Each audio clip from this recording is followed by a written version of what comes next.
Hey guys, welcome back to More English with Dry. Today we're carrying on with our close analysis of Macbeth, and we're going to focus on Act 2, Scene 4, which I like to think of as being called Old Man and Ross. Now, Ross is one of the lords in Scotland. He is somebody who is a kind of secondary character in a lot of ways. He's someone who supports the action by giving his opinion on things and also just delivering news generally. And here he's talking to an old man who is his father here.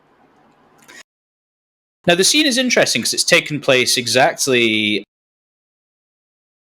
after Macbeth has murdered Duncan in his sleep, and the body has been found by people at large. So the news of the death of the King of Scotland is flying around the kingdom. The two men are reflecting on what happened in the night that he was murdered and things around the murder. Obviously, they are unaware of what happened exactly. They discuss initially how chaotic the night was. The old man talks of things strange, but this sore night hath trifold former knowings. Now, what he means there is that this was one of the strangest nights they've ever had, and by strange they mean chaotic, odd, and essentially that nature has been in conflict with itself. Now, this is because of Macbeth's ungodly action. His immoral act that took place against the divine right of kings and the great chain of being, usurping the natural order and murdering the King of Scotland. Now, this has, in return, in what we call a sympathetic background, where the scenery or the setting of a play reflects the actions or the machinations of the characters. Shakespeare has created this to show us exactly how ungodly and unholy what Macbeth has done. Ross comments that his father blames someone. Thou seest the heavens as troubled with man's acts. Now, that could generally be man as in mankind, almost as though God is angry with his creation, a bit like the biblical stories of Noah and the flood. But also it's kind of the double meaning being that Ross perhaps has started to suspect that there was someone who did this to Duncan. Now, obviously, we know that somebody murdered him. He didn't stab himself in the chest. But really, specifically, it's referring to the possibility of Macbeth here. And then Ross goes on to talk about the bloody stage. Now, in the play, the world is referred to frequently, metaphorically, as a stage. And this is the first example. The idea mankind is performing God's will, and that he is almost like the playwright. The unrest that has been caused has angered God, is what he is suggesting here. And yet Dark Knight strangles the travelling lamp. Now, this is what he is referring to as the sun, metaphorically.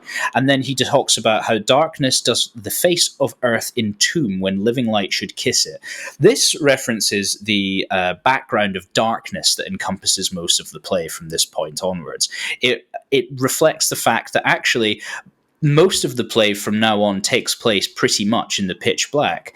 Now, this is obviously because a lot of Macbeth's deeds are unnatural and have to take place in the dead of night where no one can actually see them. But also it's a more metaphorical idea of darkness, specifically that God creates the world to be night and day. But this is being inverted. The idea here is that Macbeth has inverted or turned upside down the natural order of events with what he's done, and therefore has effectively made night into day and day into night. He's turned it all upside down.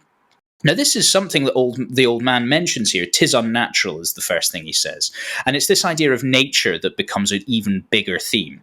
Nature is essentially what God has willed, i.e. the great chain of being, of course, the reference, the idea that every creature and sentient being on the planet has its own predefined place, that it should go neither above nor below, and it should stay there. Obviously, Macbeth going above his station to kill the king puts this order out of the sink it's supposed to be in.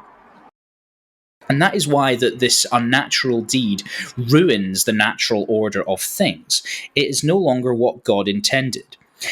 He continues to talk about a falcon towering in her pride of place was by a mousing owl hawked at and killed.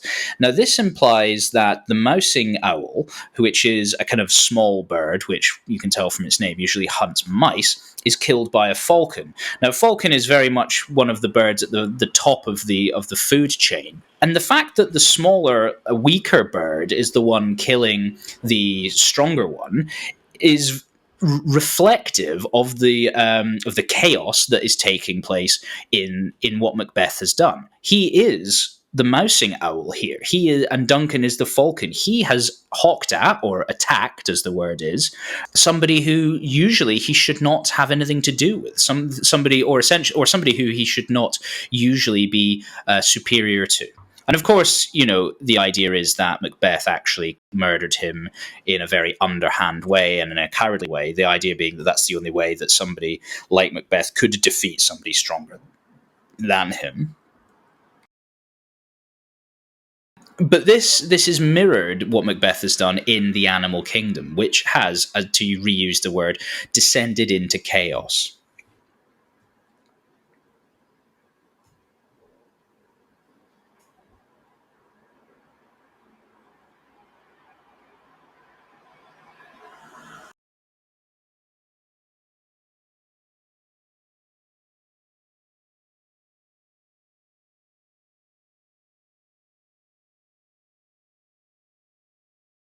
Now, obviously, the divine right of kings is something we should have looked at before in these videos. It is the belief that God has appointed the king of any given country as his stand-in on earth. He is literally God on earth, and that is why every man, woman, and child should obey him. And so, therefore, the reason that Macbeth's act is so sinful is not just because it's a murder against an unarmed and defenseless man, but also because it is a murder that is a direct attack on God in all his infinite power himself. And this is why when Ross counters the old man, he talks that he saw the king's horses, which he describes as being the minions of their race. Now that, interestingly, means the masters of their race. So he's talking about the king's horses, which he implies are the most powerful or the best horses that one can have.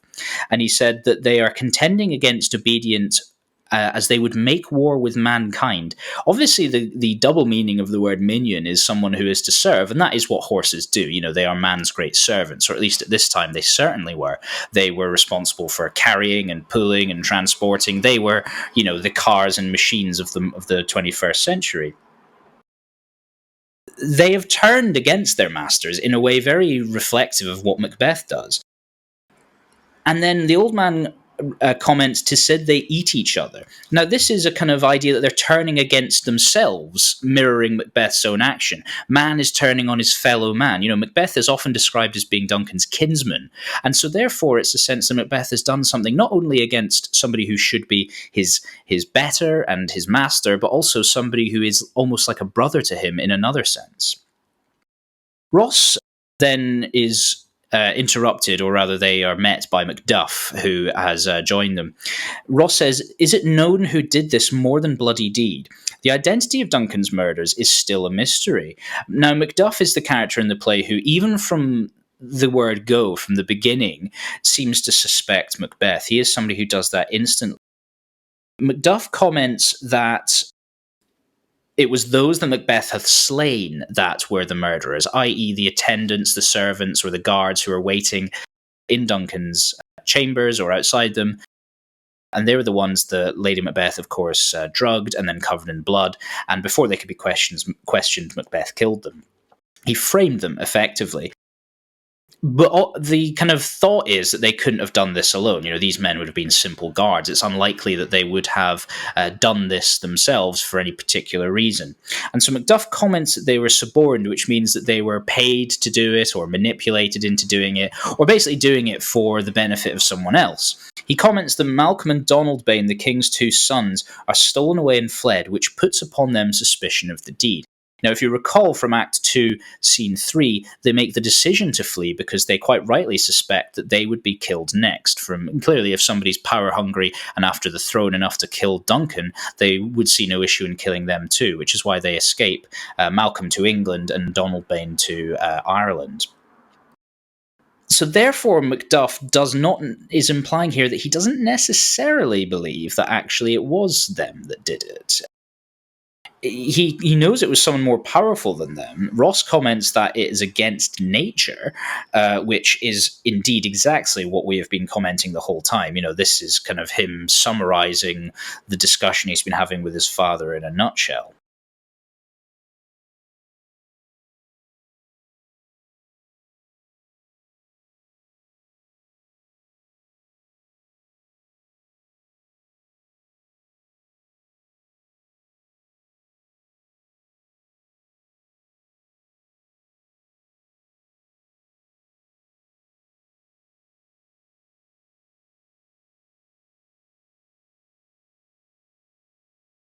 And then he says that thriftless ambition that will raven up thine own lives means then 'tis most like the sovereignty will fall upon Macbeth. And then, of course, Macduff says he's already named and gone to Scone to be invested. Scone is the ancient site in Scotland where kings would be crowned and pronounced king. So Macbeth actually has become the successor, which is, of course, essentially sets up the whole rest of the play. He is the next logical successor after the king's two sons cannot be named king, given that they have fled, because Macbeth is the most powerful and the most respected lord in Scotland after this. And so therefore his plan that he concocted with his wife seems ostensibly to have worked. Invested is a word that simply means crowned and confirmed, actually, as the king.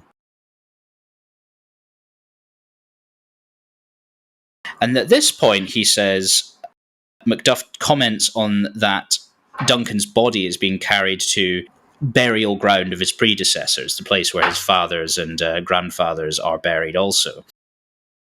And Ross asks him, will you to Scone, i.e., will you go to be there for Macbeth's coronation?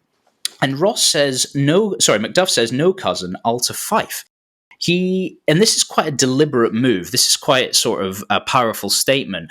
Almost him saying, no, I don't want to be there when he's crowned. I'm sure most of you will have been following the US election and will have noted that Trump did not go for the inauguration of Biden. And this was exactly for a similar reason. It shows a lack of respect for the person who is being made king or made president in the case of real life. Macduff decided instead to go to Fife, which is where his home is. And so therefore he is really showing his open suspicion of Macbeth and kind of confirming that he views him as possibly having played a part in the murder of Duncan to begin with.